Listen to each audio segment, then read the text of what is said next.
Good morning guys, I hope you're well. Welcome back to my very local woodland. Today conditions are absolutely amazing. I've got a really heavy fog, which is absolutely great for this location.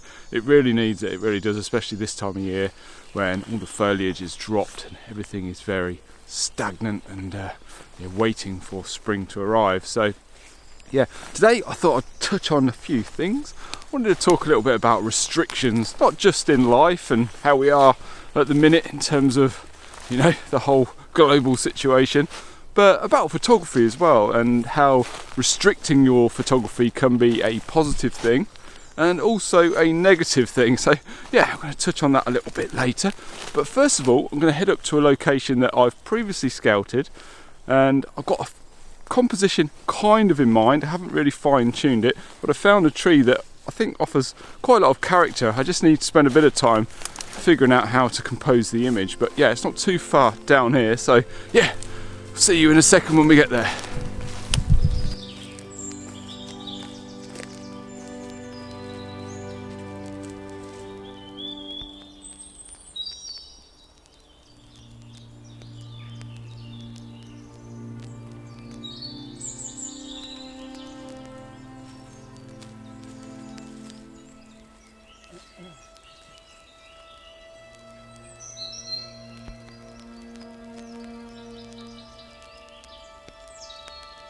So you can probably see the tree behind me. This is my subject, if you like, and I think it's something that I've seen previously. I've been past this area a few times, and it's obviously got a lot of character to it, hasn't it? It's got this claw-like bottom section that feels like it's grabbing the floor area there, and obviously all this branches hanging over to the right-hand side.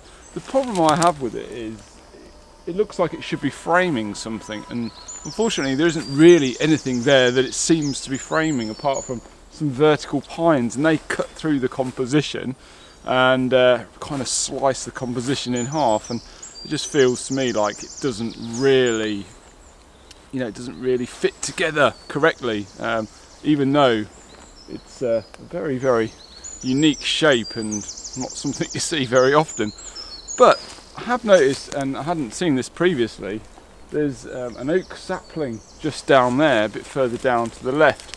So what I'm thinking is that maybe I can use that as a focal point and use perhaps this tree here as more of a compositional framing element. So I'm going to head up here and explore a different angle, and hopefully that might offer a bit more in terms of flow.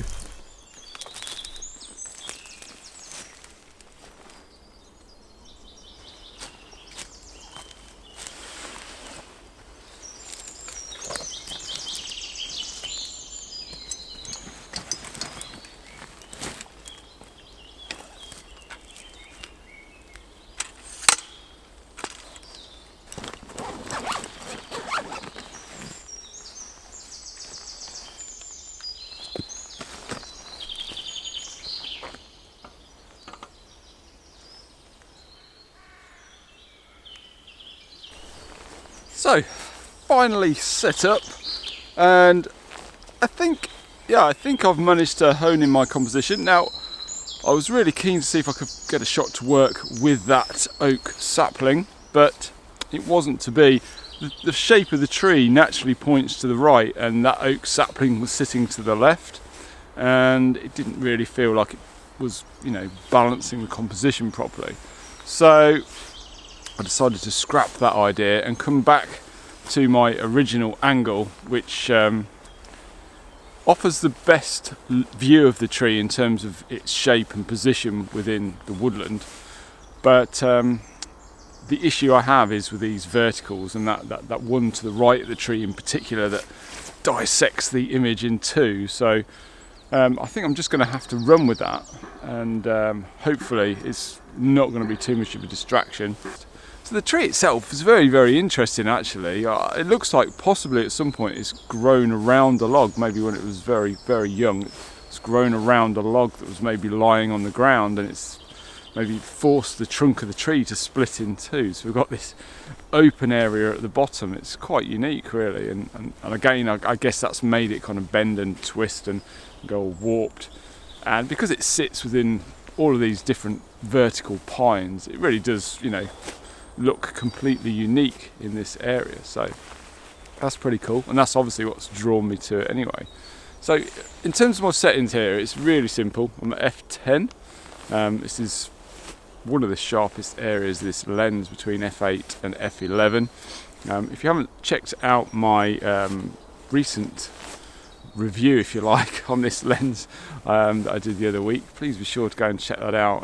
Some very, very interesting results actually with this lens, which is the 18-55 Fuji lens. So yes, got my self timer on. I'm at ISO 160 at a third of a second. And I think I'm going to go ahead and grab this image now, simply focusing on the tree. No wind to worry about. And there we go, in the can. So yeah, I think it's the best I can get from this particular area. So, restrictions. It's tough, isn't it? Let's be honest. You know, staying local, staying at home, it's tough. It really is. I'm a positive person, but I've been struggling for the last few weeks. I really have. But that being said, it's worth doing, and hopefully we can all get out of this very, very soon and move on and enjoy life as we used to. I made the decision to actually just stay local, and it's a decision I stuck with pretty much throughout.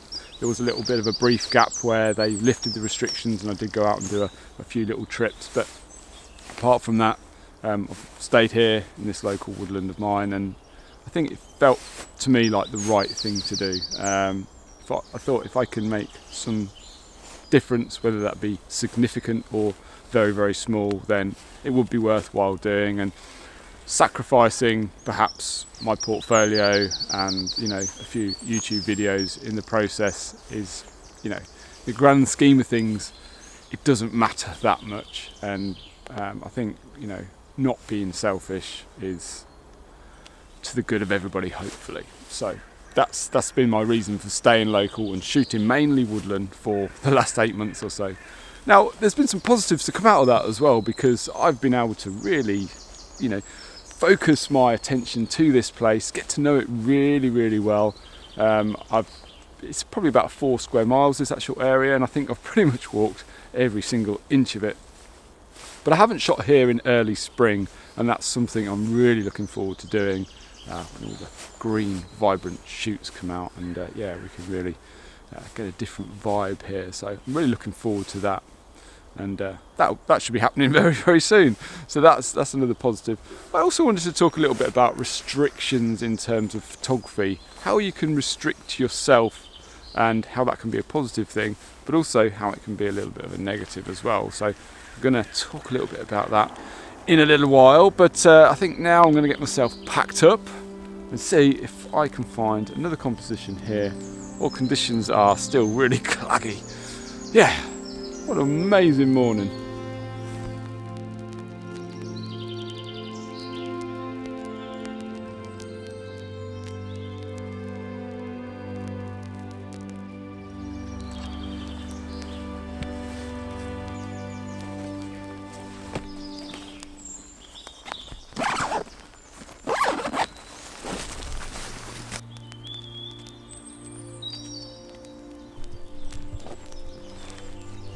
No way.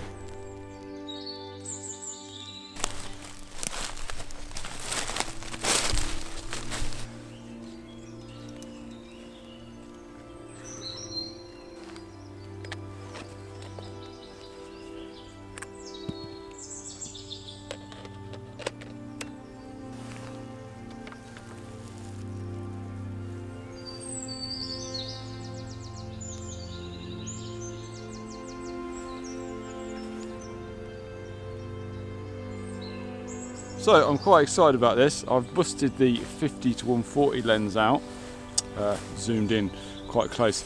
Now, this particular tree that I'm photographing here is a tree that I photographed a few times back in the late autumn. I've got a really nice image, probably one of my favourite images from last year.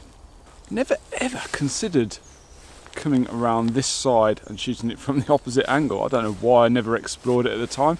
I think it's probably because I walked past it, thought, wow, this is an amazing shot, set the tripod up, and yeah, just got stuck straight into it, took the shot. I was really happy, and never ever considered coming around this side of it. And this wasn't intentional either. I just happened to be looking around this area and thought, hey, that's the tree that I shot before.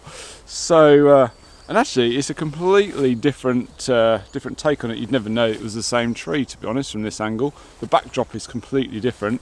We've got some pines actually just behind the tree itself, which is offering a nice green feeling to the image, because obviously this time of year in the woodland like this, it can feel very brown, very grey, very dull. But this is offering a splash of vibrancy to an otherwise drab scene. And the fog as well is really, again, still heavy.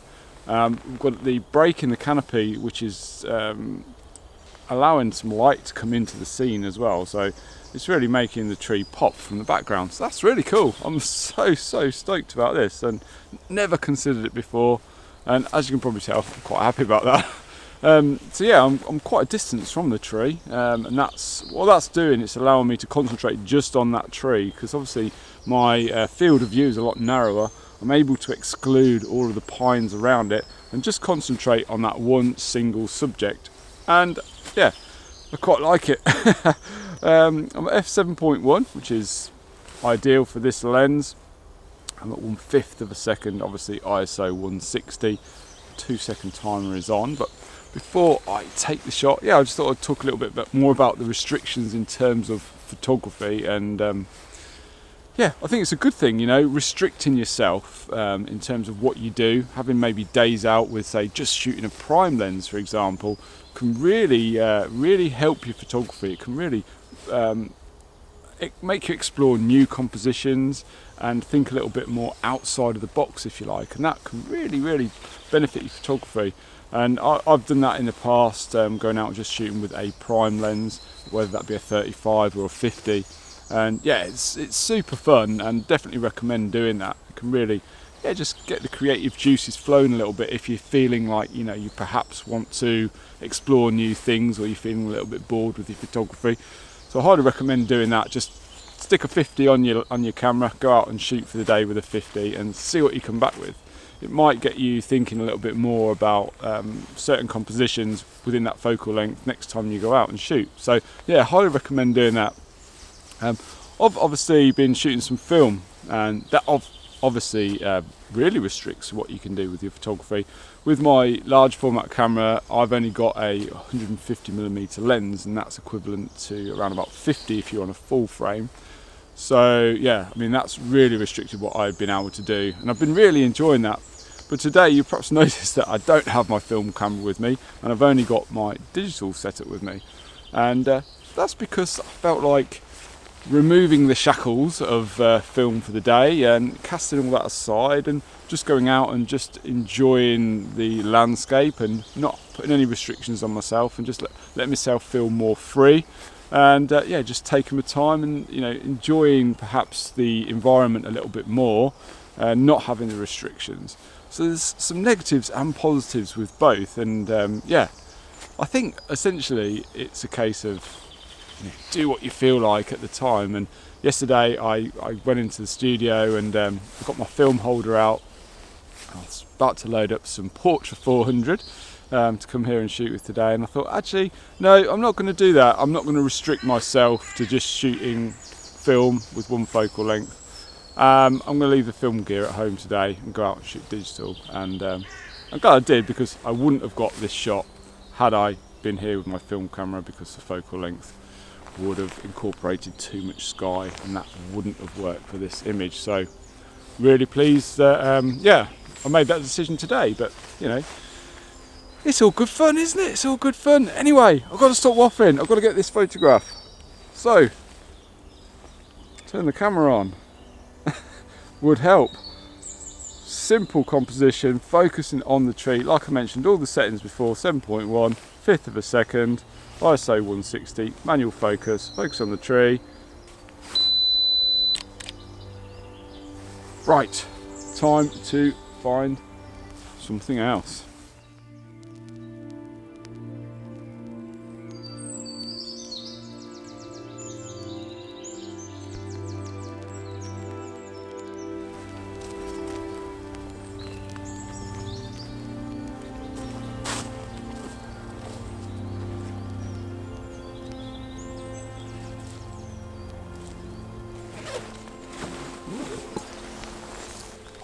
Time for coffee, guys.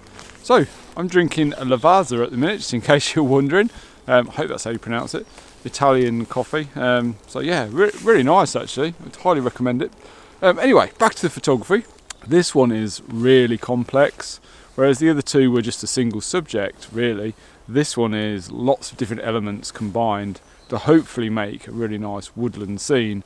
So I'll just show you the back of the camera to give you an idea of how I've composed it. Beech saplings actually hold on to their foliage right through the winter and can often, help to create a more autumnal feel, or, actually to add a splash of colour into the woodland. And these, I've positioned two here, kind of either side of this main section of pine trees. So the biggest challenge was to be able to see both the one in the foreground, the bigger one on the left hand side, and that one in the background to the far right, and then also try to get some kind of even spacing between the pines and separate those. The other big factor into this image as well was the branch in the top right hand side of the frame that bends over and it almost points back down towards the beech sapling right at the back there. So that helps to frame the composition, I feel, anyway. Obviously we've got a lot of verticals, but I do feel it's got some natural flow to it. Hopefully it's not too foggy. Sometimes when we've got real flat light like this and it's too foggy, everything just blends together and doesn't necessarily pop. But here on the back of the screen, it's got quite a painterly feel to it, and that's something I always enjoy. So yeah, I'm thinking it's pretty cool. I'm at a third of a second, f10 ISO 160, and that's giving me enough depth of field, nice and sharp with this lens, and I'm able to get everything I want in focus. Don't have to worry about my shutter speed because there's literally no wind. Occasionally we get a bit of a splattering of rain, but apart from that, yeah, really enjoying these wonderful foggy conditions this morning. So I'm going to finish my coffee off, enjoy the rest of the morning here.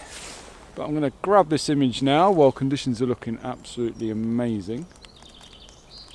Focusing on the tree on the left hand side. Again, as always, 2-second timer to make sure there's no camera shakes. I've got the tripod fully extended there to try to make sure I don't get any of the sky in the shot. So yeah, pretty happy with that actually.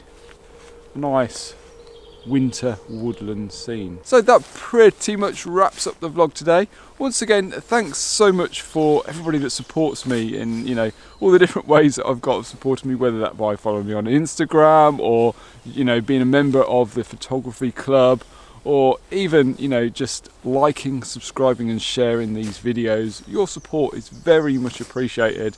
Never take it for granted, and I always really appreciate your time. So once again, thank you so much for that. Until next week, guys, take care, stay safe, and I'll see you soon.